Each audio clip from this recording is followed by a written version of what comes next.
ولله على الناس حج البيت من استطاع إليه سبيلا ومن كفر فإن الله غني عن العالمين وقال رسول الله صلى الله عليه وسلم الدين النصيحة أو كما قال النبي عليه الصلاة والسلام آمنت بالله ورسوله صدق الله العلي العظيم وصدق رسوله النبي الكريم ونحن على ذلك من الشاهدين والشاكرين والحمد لله رب العالمين সম্মানিত উপস্থিতি এই জুমাটা হলো জিলকাদ মাসের প্রথম জুমা। জিলকাদ মাসের প্রথম জুমা। এই জিলকাদ মাসকে বলা হয় হজের মৌসুমের মাস। জিলকাদ মাসকে হজের মাসসমূহের একটি মাস ধরা হয়। কুরআনুল কারীমে আল্লাহ সুবহানাহু ওয়া তাআলা ইরশাদ করছেন, আল হজ্জু আশহুরুম মা'লুমাত, হজের সুপ্রসিদ্ধ কিছু মাস রয়েছে। মুফাসসিরিনগণ সেটার ব্যাখ্যা করতে গিয়ে বলেছেন সেই মাসগুলো হলো শাওয়াল, জিলকাদ এবং জিলহজের প্রথম 10 দিন। তাহলে শাওয়াল, জিলকাদ, জিলহজের প্রথম 10 দিন এই মাসগুলো হচ্ছে হজের মাস। এর মানে হলো কোনো ব্যক্তি যদি শাওয়ালের চাঁদ উদিত হওয়ার পর এহরাম বেঁধে নেয় আর সেই এহরামটা যদি জিলহজের 8 তারিখের আগ পর্যন্ত যদি কোনোভাবে না ভাঙে তাহলে সে ওই এহরাম দিয়ে হজের কাজগুলো সম্পাদন করতে পারবে। এই জন্য বলা হয় শাওয়াল, জিলকাদ এবং জিলহজ এটা হলো হজের মাস। আজকে আমাদের আলোচ্য বিষয় হলো এটা কাবা বা বাইতুল্লাহ মর্যাদা, মাহাত্ম্য, ফজিলত কি এবং কাবার আনুষঙ্গিক বিষয়াদি কি, এই বিষয় নিয়ে আমরা আলোচনা করব। সম্মানিত উপস্থিতি, ইতিমধ্যে আল্লাহর অনেক প্রিয় বান্দা বান্দিগণ এক ধ্যান এক খেয়াল নিয়ে বাইতুল্লাহর পথে, বাইতুল্লাহর অভিমুখে রওনা দিয়েছে। কাবার আকাশ আর জমিন মুখরিত হচ্ছে তালবিয়া পাঠে। লব্বাইক আল্লাহুম্মা লব্বাইক লব্বাইক লা শারীকা লাকা লব্বাইক ইন্নাল হামদা ওয়ান নি'মাতা লাকা ওয়াল মুলক লা শারীকা লাক। আমি হাজির, হে আল্লাহ আমি হাজির, আপনার কোনো শরীক নেই, আমি হাজির। সকল নিয়ামত, সকল রাজত্ব, সকল প্রশংসা একমাত্র আপনারই। আল্লাহ আমি হাজির। এই তালবিয়া পাঠে আজকের এই মুহূর্তে মক্কার অলিগলি, আকাশ জমিন, পাহাড় পর্বত সব মুখরিত হয়ে গেছে। আল্লাহু আকবার। আল্লাহর প্রিয় বান্দারা এই মুহূর্তে দলে দলে বাইতুল্লাহর অভিমুখে রওনা দিচ্ছে। প্রত্যেকের মনের ভিতরে একটা ইচ্ছা, কাবা দেখবে, বাইতুল্লাহ দেখবে। যারা বাইতুল্লাহ যাচ্ছেন তাদের 1 নম্বর টার্গেট কি বলেন তো? কাবা, আল্লাহর ঘর দেখবে, কাবা দেখবে, তাই না? 1 নম্বর টার্গেট তো এটা। কাবাটা দূর থেকে এতদিন দেখেছিল, কাবার দিকে মুখ ফিরে এতদিন নামাজ পড়েছিল। আজকে সেই কাবা সে তার নিজ চোখে একেবারে সামনাসামনি সে দেখবে। আজকের কাবাকে সে চুমু খাবে, আজকের কাবার সাথে সে তার বুক মিলাবে, আজকের কাবার হাজরে আসওয়াদকে সে চুমো দিবে। আহা, কি একটা স্বর্গীয় অনুভূতি, তাই না ভাই? যে আজকের বাইতুল্লাহর দিকে যাচ্ছে, যে হাজিগণ বাইতুল্লাহর দিকে রওনা দিচ্ছে, তাদের প্রত্যেকের মনের ভিতরে এই আবেগ তাদের মনের ভিতরে দুলছে। তারা আজকে আবেগ আপ্লুত হচ্ছে, তারা আজকে আবেগ আপ্লুত হচ্ছে, তারা আনন্দে উদ্দোলিত হচ্ছে। প্রত্যেকের মনের ভিতরে একটা আনন্দ কাজ করছে। এই তো কিছুক্ষণ পরে কাবা ঘর দেখব, কিছুক্ষণ পরে কালো গিলাপে ঘেরা সেই ঘরটি দেখতে পারবো, কিছুক্ষণ পরে আল্লাহর ঘরটা দেখতে পারবো। এই যে একটা আকাঙ্ক্ষা, কামনা, বাসনা বা এই যে একটা আবেগ, অনুভূতি, এই জন্য আল্লাহ রাসূল সাল্লাল্লাহু আলাইহি সাল্লাম বলেছেন যে বাইতুল্লাহ কাবা দেখা মাত্রই বান্দা আল্লাহর কাছে যাই দোয়া করবে আল্লাহ সবগুলো কবুল করে নেবেন।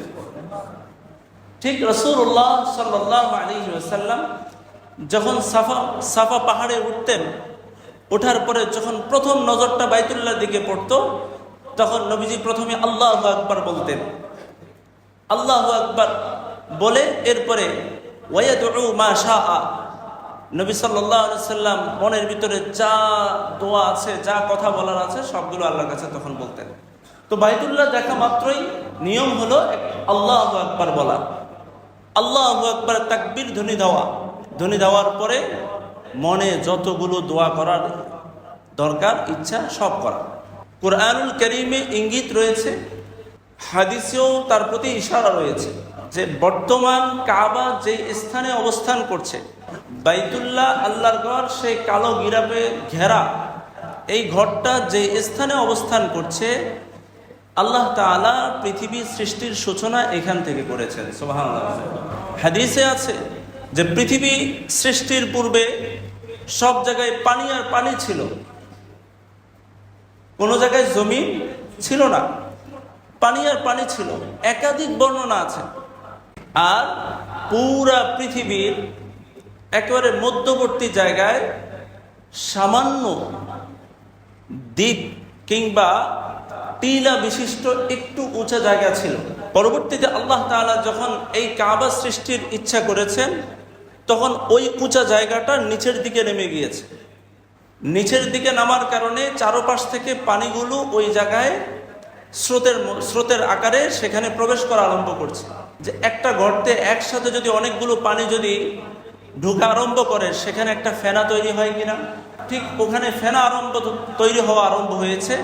ফেনাগুলো তৈরি হইতে হতে হতে এক পর্যায়ে একটা ইট সাদৃশ্য, ইট পরিমাণ প্রথম এই জমিনের সূচনা সেখান থেকে হয়েছে। প্রথমে ফেনা হয়েছে, সেই ফেনাগুলো জমাট বেঁধে শক্ত হয়ে একটা ইটের মতো জায়গা ওখানে স্থান নিয়েছে, আর সেই ইটের জায়গাটা হলো জমিনের সূচনা। এরপরে ওয়াল আরদ বা'দা যালিকা দাহাহা, আর ওখান থেকেই আল্লাহ তাআলা পুরা পৃথিবীকে ছড়িয়ে দিয়েছেন, ওখান থেকে পুরা জমিন সম্প্রসারিত হয়েছে। সুবহানাল্লাহ, আল্লাহু আকবার। এই জন্য কাবা যেখানে অবস্থান করছে, এই কাবাটা হলো পুরা পৃথিবীর মূল কেন্দ্র। পুরা পৃথিবীর কি মূল কেন্দ্র, পুরা পৃথিবীর আসল। এখান থেকে পুরা পৃথিবীর সূচনা, এখান থেকে পৃথিবীর সম্প্রসারিত হয়েছে।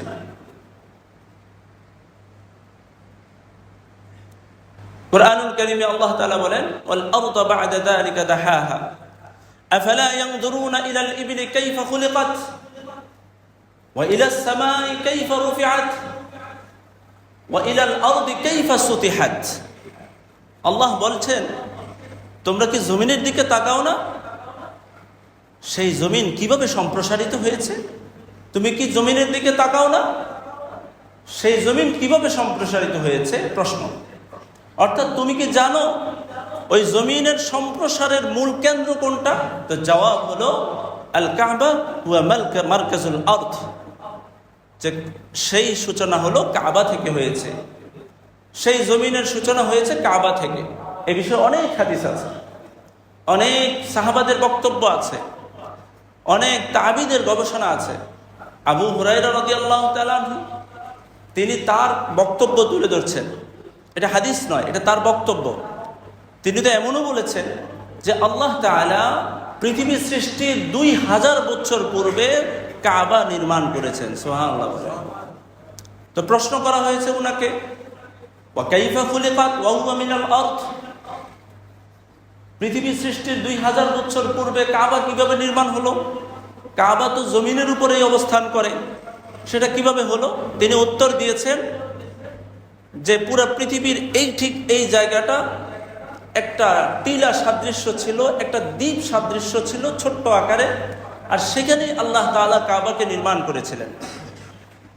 আরো শুনলে অবাক হবেন, শুধু আল্লাহ নির্মাণ করেন নাই, আল্লাহ ওই কাবার সেখানে 2 জন ফেরেশতাকে নিযুক্ত করেছেন, যারা এই 2000 বছর সকাল আর সন্ধ্যা কাবার আশেপাশে তাসবিহা পাঠ করেছে, আল্লাহ তাআলার প্রশংসা করেছে। এই কাবার প্রাঙ্গণ থেকে পুরো পৃথিবী ধীরে ধীরে বিস্তার লাভ করলো। আল্লাহ জমিনকে তো সম্প্রসারিত করেছেন, পরে পৃথিবী সৃষ্টি হয়ে গেল।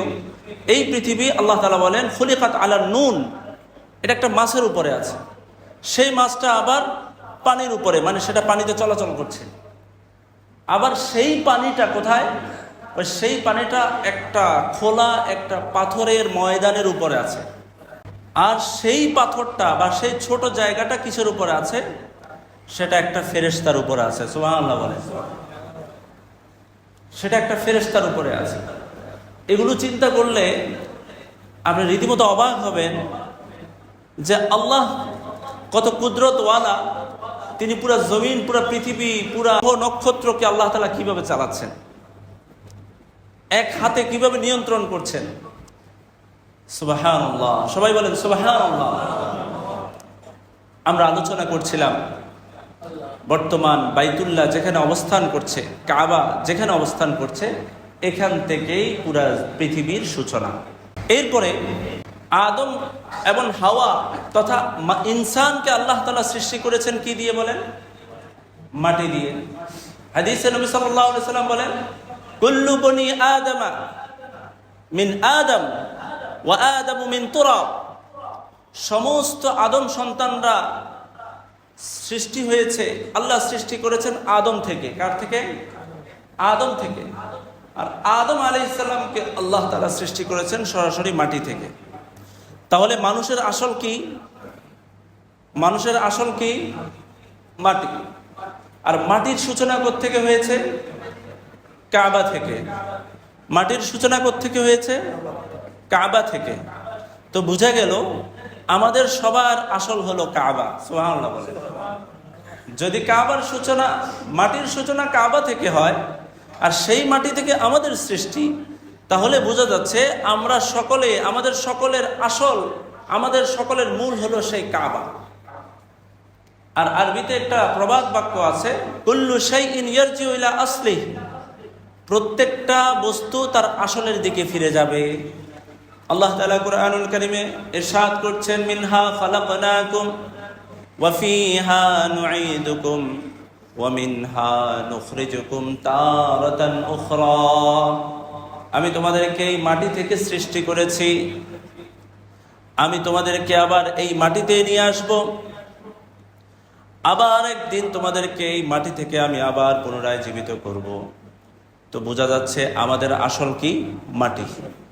আর মাটির আসল কি? মাটির মার্কাজ, মূল কেন্দ্র কি বলেন? কাবা। তা আমাদের সাথে কাবার সাথে একটা আত্মার সম্পর্ক আছে। সুবহানাল্লাহ বলেন। এই জন্য তো কাবার আলোচনা হলে, বাইতুল্লাহর আলোচনা হলে দিলের মধ্যে বাইতুল্লাহর প্রতি আগ্রহ জেগে ওঠে, কখন জানি যাব, কিবা কখন দেখব, এই যে একটা চিন্তা, আগ্রহ, এটা যে তৈরি হচ্ছে, এটার আসল কারণ হলো আমাদের সৃষ্টির মধ্যে বাইতুল্লাহর সাথে একটা সম্পর্ক আছে। আল্লাহু আকবার। এই বাইতুল্লাহ হলো এই পৃথিবীর সর্বপ্রথম ঘর, এই বাইতুল্লাহ হলো এই পৃথিবীর সর্বপ্রথম মসজিদ। এই কাবা হলো পৃথিবীর সবচেয়ে সম্মানিত আর মর্যাদাপূর্ণ একটা ঘর। কেমন মর্যাদাপূর্ণ? নবী সাল্লাল্লাহু আলাইহি ওয়াসাল্লাম বলছেন যে, যে ব্যক্তি এই কাবা প্রাঙ্গণে 1 রাকাত নামাজ পড়বে, আল্লাহ তাআলা বিনিময়ে তাকে 1,00,000 রাকাতের সওয়াব দান করবে। আল্লাহ কি পরিমাণ মর্যাদাশীল এবং মর্যাদাপূর্ণ বানিয়েছেন। 1টা রাকাত নামাজ পড়েছি, বিনিময় কত? 1,00,000। চিন্তা করেছেন? দিন গণনা শেষ হবে না 1,00,000 রাকাত নামাজ পড়তে। আর আল্লাহ তার এই জমিনে, এই জমিনের মার্কাজ, এই জমিনের মূল কেন্দ্র, সেটাকে এত সম্মানিত করেছেন যে, ও আল্লাহর বান্দারা, তোমরা যারা সামর্থ্য রাখো সেখানে আসো, সেখানে যাও, সেখানে গেলে তোমার প্রতিটা রাকাতে তুমি এই পরিমাণ সওয়াব পেয়ে যাবা। তাহলে কাবা পৃথিবীর সর্বপ্রথম ঘর। কার ঘর? আল্লাহর ঘর। আল্লাহ তাআলা যখন আমাদের বাবা আদি পিতা আদম আলাইহিস সালাম এবং মা হাওয়া আলাইহাস সালাতু ওয়াস সালামকে সৃষ্টি করেছেন, সৃষ্টি হওয়ার পরে তারা জান্নাতে গিয়েছেন। আবার এক পর্যায়ে জান্নাত থেকে আল্লাহ তাআলা তাদেরকে পৃথিবীতে ফেলে দিয়েছেন। আদম আলাইহিস সালাম এসে পড়লেন শরণদ্বীপ পাহাড়, শ্রীলঙ্কায়। আর মা হাওয়া আলাইহাস সালাতু ওয়াস সালাম এসে পড়েছেন জিদ্দায়।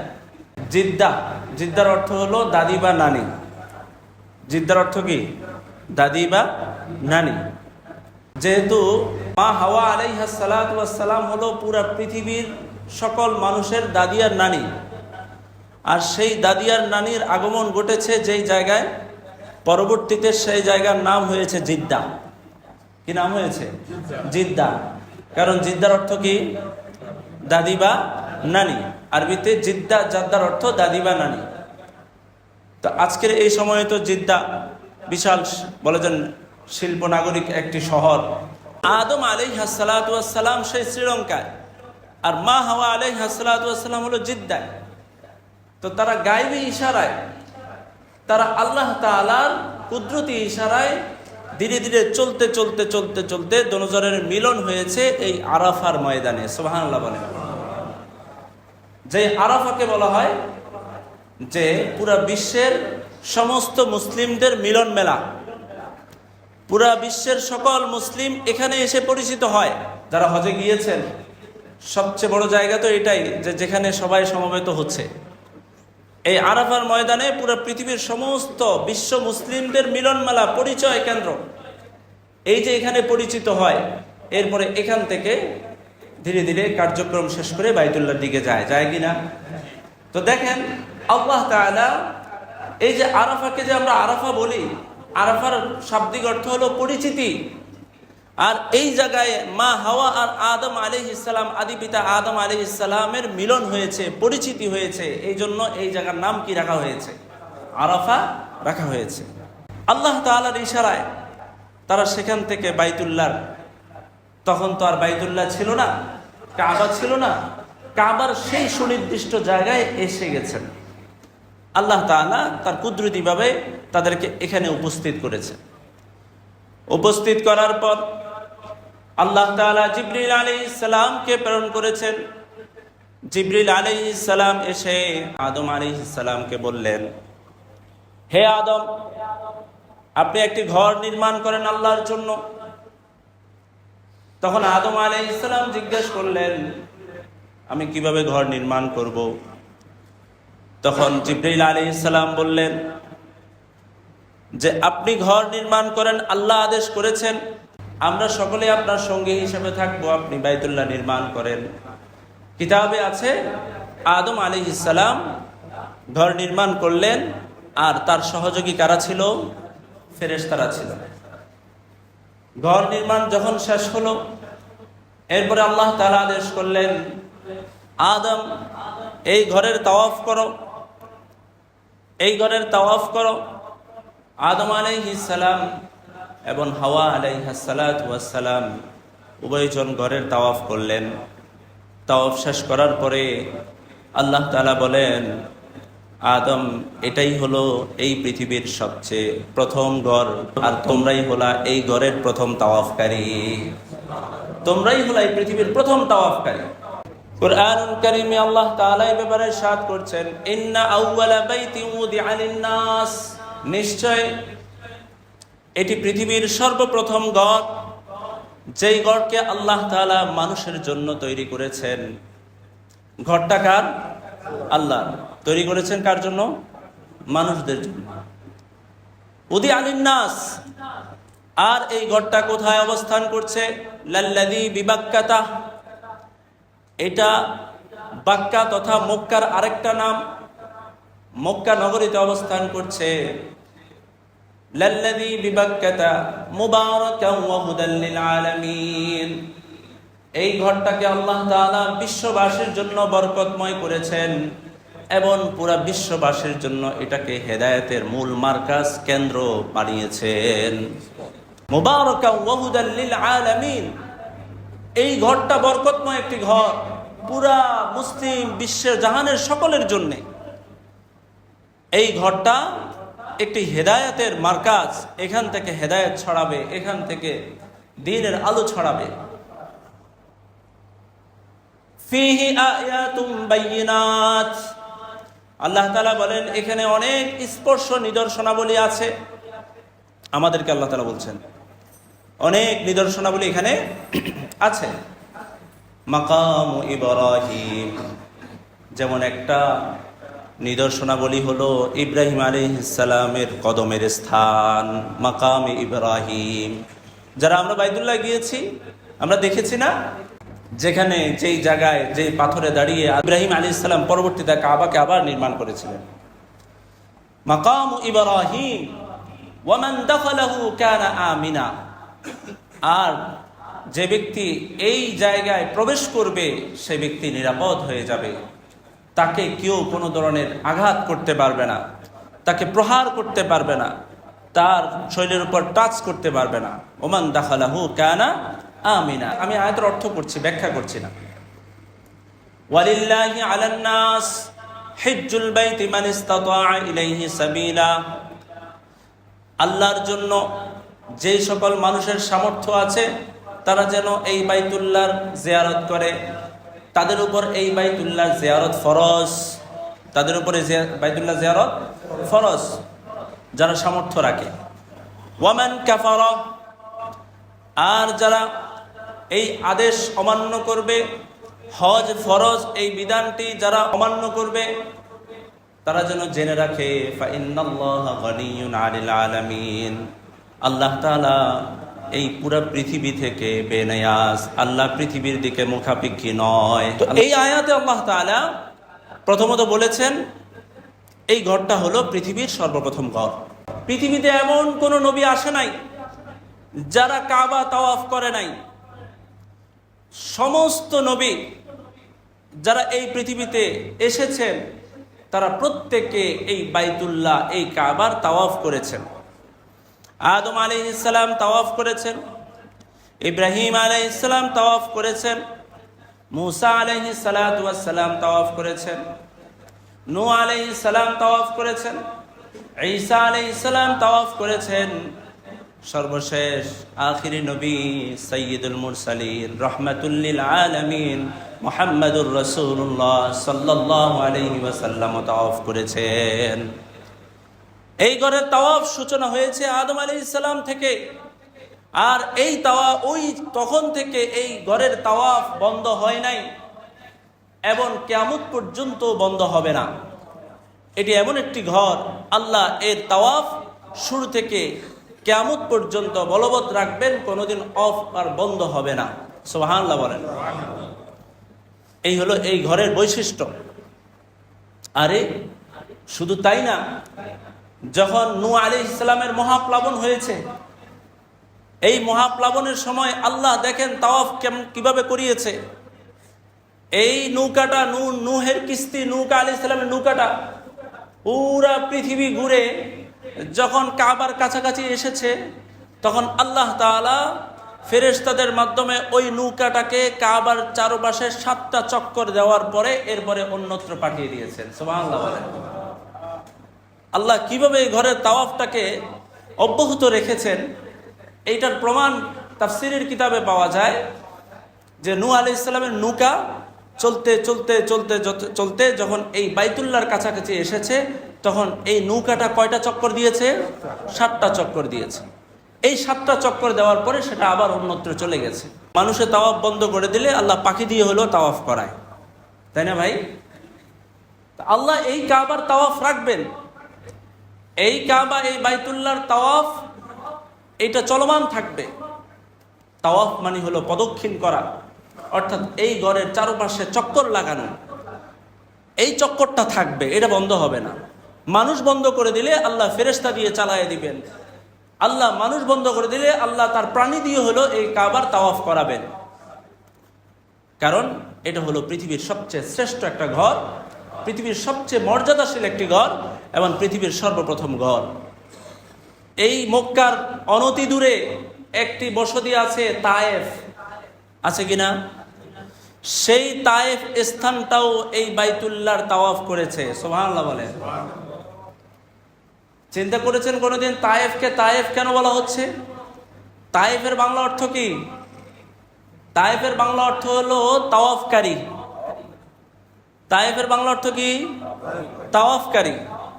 এই মক্কার কিছুটা দূরে যে তায়েফ নামক যে স্থানটা আছে, যে বসতি আছে, ওই স্থানটাও বাইতুল্লাহর এই কাবা ঘরের তাওয়াফ করেছে।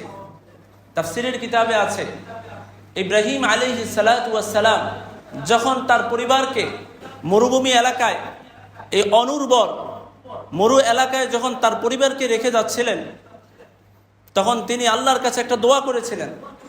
দোয়াটা ছিল, রব্বি ইন্নী আসকানতু মিন যুররিয়্যাতি বিওয়াদিন গায়রি যী যারইন ইনদা বাইতিকাল মুহাররম। হে আমার প্রতিপালক, আমি আজকে আমার পরিবার পরিজনকে তোমার বাইতুল্লাহ, তোমার ঘরের প্রাঙ্গণে অনুর্বর একটি উপত্যকায় রেখে গেলাম। রব্বানা, হে আমার রব, আমি এই জন্য রেখে গেলাম লিউকিমাস সালাহ, যাতে তারা নামাজ আদায় করে। এখন আপনার কাছে আরেকটি আবেদন, ফাজআল আফইদাতাম মিনান নাস তাহওয়ি ইলাইহিম, আপনি পুরো পৃথিবীর মানুষের দিলটাকে এই জায়গার দিকে ফিরিয়ে দেন। সুবহানাল্লাহ বলেন। আপনি পুরো পৃথিবীর মানুষের দিলটাকে এই জায়গার দিকে আকর্ষিত করে দেন। ফাজআল আফইদাতাম মিনান নাস তাহওয়ি ইলাইহিম ওয়ারযুকহুম মিনাস সামারাত, আপনি তাদেরকে বিভিন্ন রিজিক, ফল ফলাদি দান করেন। আপনি তাদেরকে ফল ফলাদি, রিজিক, ভরপুর রিজিক দেন। লাআল্লাহুম ইয়াশকুরুন, যাতে তারা আপনার কৃতজ্ঞতা আদায় করে। আল্লাহ তাআলা দোয়াটা কবুল করেছেন। দোয়াটা কবুল করে আল্লাহ তাআলা জিবরাইল আলাইহিস সালামকে পাঠালেন। জিবরাইল আলাইহিস সালামকে বললেন, যাও সিরিয়ায় যাও। সিরিয়ায় গিয়ে হাওরান নামক একটা স্থান আছে, সেই স্থানের এক খণ্ড জমিন নাও। সেই জমিনটা গাছগাছালি, ফল ফলাদি, গাছ সহ পুরা জায়গাটা তুমি উঠায় নিয়ে আসো। জিবরিল আলাইহিস সালাম সেই জায়গাটা উঠায় নিয়ে এসে যখন কাবার কাছে আসলো, তখন আল্লাহ তাআলা বললেন, এই জায়গা সহ তুমি বাইতুল্লাহ তাওয়াফ করো। এরপরে ওই জায়গাটা সহ বাইতুল্লাহ তাওয়াফ করে সেটা মক্কার একটু দূরে একটা জায়গায় সেটা আল্লাহ তাআলা রেখে দিয়েছেন, আর ওই জায়গার নামই হয়েছে তায়েফ। সুবহানাল্লাহ বলেন। সিরিয়ার হাওরান নামক জায়গার একখণ্ড জমিনকে গাছগাছালি সহ, ফসলাদি সহ, ফল ফলাদির গাছ সহ জিবরাইল আলাইহিস সালাম উঠায় আনলেন, কাবা তাওয়াফ করালেন। এরপরে মক্কার কিছুটা দূরে সেটাকে রেখে দিলেন। পরবর্তীতে এই জায়গার নাম হয়েছে তায়েফ। তো দেখেন, এই মরুভূমি এলাকায় সবুজ শ্যামলে ভরা একটা বসতি গড়ে উঠেছে। সেটা কি বলেন তো? তায়েফ। না হয় এই মরুভূমি এলাকায় সবুজ শ্যামল ফসলাদি জমিন পাওয়া যাওয়ার কথা ছিল না তো। এটা মূলত ওই যে ইব্রাহিম আলাইহিস সালাম দোয়া করেছেন, আমার সন্তানদেরকে, আমার পরিবারকে আপনি ভরপুর ফল ফলাদি রিজিক দেন। তো সেই জন্য আল্লাহ তাআলা এই মরু এলাকায় তো হবে না, এই জন্য ওখান থেকে এটা উঠায় নিয়ে এসেছেন আর এটাকে এই তায়েফ নামক এই স্থানে রেখে দিলেন। এই জন্য এটার নাম রাখা হয়েছে কি ভাই? তায়েফ। আল্লাহু আকবার। তো কাবা হলো আমাদের প্রথম ঘর, কাবা হলো আমাদের কিবলা। কাবা পুরো বিশ্বজাহানের কিবলা, কাবা পুরো পৃথিবীবাসীর কিবলা। যারা কাবা দূরে অবস্থান করছে তারা প্রত্যেকে নামাজ পড়া অবস্থায় তারা কাবার দিকে ফিরিয়ে মুখ করে নামাজ পড়তে হবে। আর যারা কাবার প্রাঙ্গণে অবস্থান করছে তারা নামাজ পড়ার সময় কাবাটাকে সামনে হাজির করে নামাজটা পড়তে হবে। তো বোঝা গেল কাবা পুরো বিশ্বজাহানের কি কিবলা। এটা আরবেরও কিবলা, এটা অনারবেরও কি কিবলা। এটা আমেরিকানদেরও কেবলা, এটা ইউরোপিয়ানদেরও কেবলা, এটা এশিয়াবাসীদেরও কেবলা, এটা রাশিয়ানদেরও কেবলা, রাশিয়াবাসীদেরও কেবলা। এটা পুরো বিশ্ব জাহানের কি কেবলা। পুরা বিশ্বের মুসলিম যেখানে অবস্থান করছে, সে যদি তার নামাজটা এই কেবলার দিকে ফিরিয়ে না পড়ে, তাহলে তার নামাজটা আদায় হবে না। ফাওয়াল্লি ওয়াজহাকা শাতরাল মাসজিদিল হারাম ওয়া মিন হাইসু খারাজতা ফাওয়াল্লি ওয়াজহাকা শাতরাল মাসজিদিল হারাম। নবী, আপনি যেখান থেকেই বের হন না কেন, আপনি আপনার মুখটাকে এই মসজিদুল হারামের দিকে ফিরান। সুবহানাল্লাহ বলেন।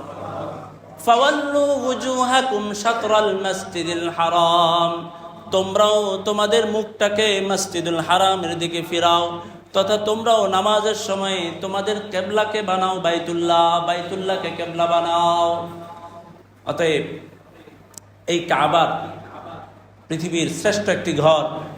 এই কাবা ছাড়া আমাদের ইবাদত বান্দিগি কবুল হবে না, বিশেষ করে আমাদের নামাজ কবুল হবে না। তাহলে কাবার দিকে মুখ ফিরাইতে হবে। এই কাবার দিকে কি করতে হবে?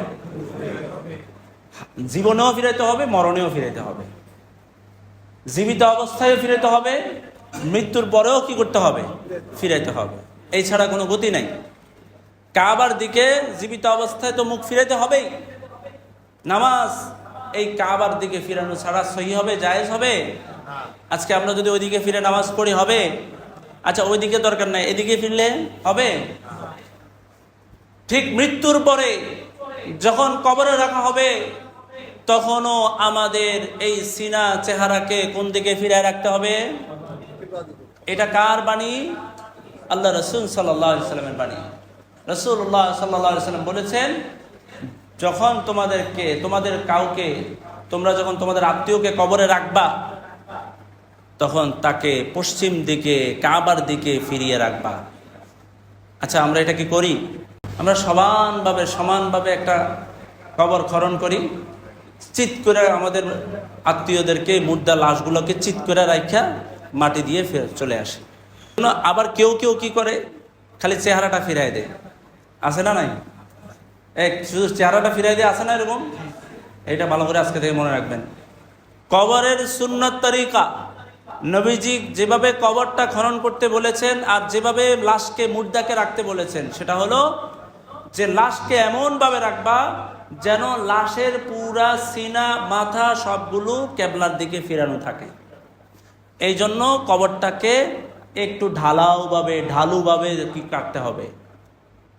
পশ্চিম দিকে কি করতে হবে? ঢালুভাবে খনন করতে হবে। এই কথাটা আজকে থেকে সবাই শুনে রাখেন। নিজের আত্মীয় কেউ যদি ইন্তেকাল করে, কবর খননের জায়গায় যাবেন, গিয়া কবরটা কেবলার দিকে ঢালু হয়েছে কিনা সেটা চেক করবেন। যদি না করে আপনি আবার করাবেন, কারণ লাশটা এমনভাবে রাখতে হবে যেন লাশটা সোজা না হয়ে এভাবে একটু ফিরানো থাকে। বুঝতেছেন আমার কথা? সিনাও কোন দিকে ফিরানো থাকতে হবে, মাথাও কোন দিকে? আচ্ছা, শুধু মাথা ফিরানো হলো, সিনা ফিরানো হলো না, তাহলে কি তার কেবলার দিকে ফিরানো হলো? আচ্ছা, আমরা যে আজকে নামাজ পড়ব, খেয়াল করেন, আমাদের মাথা, আমাদের চেহারা, আমাদের সিনা কোন দিকে থাকবে? তো ভুলটা তো আমরা এই জায়গায় করছি। আমরা যখন আমাদের মুর্দাকে কবরে রাখি, তখন আমরা মাথাটা ঘুরাই, সিনাটাকে ঘুরাই না। অথচ সিনা ঘুরানোর দরকার কি? সিনাটাকে ঘুরানোর দরকার। তো সিনা ঘুরতে হবে। সিনা কেবলা থেকে ফিরে গেলে নামাজটা ভেঙে যায়। তাহলে এবার বুঝেন এটা কত বড় একটা গুরুত্বপূর্ণ বিষয়। যাই হোক, আমরা আজকে থেকে, যেহেতু হজের মৌসুম চলছে, হজের মাস চলছে, এই জন্য এখন থেকে আমরা হজের আলোচনা করব ধারাবাহিকভাবে।